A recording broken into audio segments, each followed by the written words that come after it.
Cricket বিশ্বকাপের পুরো কাঠামোই বদলে দিতে যাচ্ছে আইসিসি। ওয়ানডে ও টি-20 দুই সংস্করণের বিশ্বকাপে বড়সড় পরিবর্তনের অনুমোদন দিয়েছে ক্রিকেট বিশ্ব সংস্থা। লক্ষ্য একটাই, টুর্নামেন্টের প্রথম ম্যাচ থেকে শেষ পর্যন্ত প্রতিটি লড়াইয়ে থাকুক উত্তেজনা, কোনো ম্যাচই যেন হয়ে না পড়ে অর্থহীন।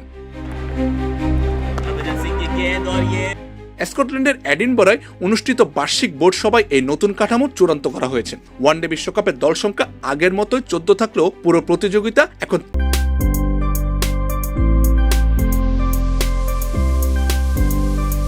3 ধাপে ভাগ হয়ে যাবে। শুরুতে হবে সুপার সিরিজ, র্যাঙ্কিং এর তলানির 3 দল রাউন্ড রবিন লড়াইয়ে নামবে মূল আসরের জায়গা পাওয়ার জন্য। এরপর গ্রুপ পর্বে 6টি করে দল নিয়ে 2টি গ্রুপ হবে, যেখান থেকে 7টি দল উঠবে সুপার 7 পর্বে। এই পর্ব থেকে নির্ধারিত হবে সেমিফাইনালিস্ট 4 দল, যেখানে শীর্ষ দল খেলবে চতুর্থ দলের বিপক্ষে, আর দ্বিতীয় দল মুখোমুখি হবে তৃতীয় দলের।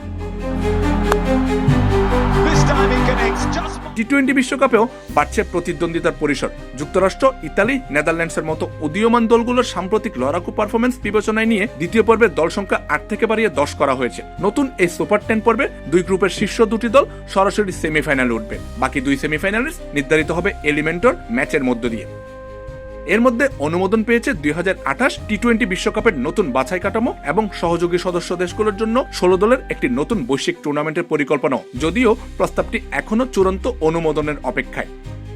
বিশ্বকাপের রোমাঞ্চ বাড়াতে আইসিসির এই বড়সড় অস্ত্রোপচার কি সত্যিই বদলে দিবে ক্রিকেটের চেনা সমীকরণ, নাকি জটিলতা বাড়াবে আরো? আমজাদ হোসেন আবির, খেলা 71।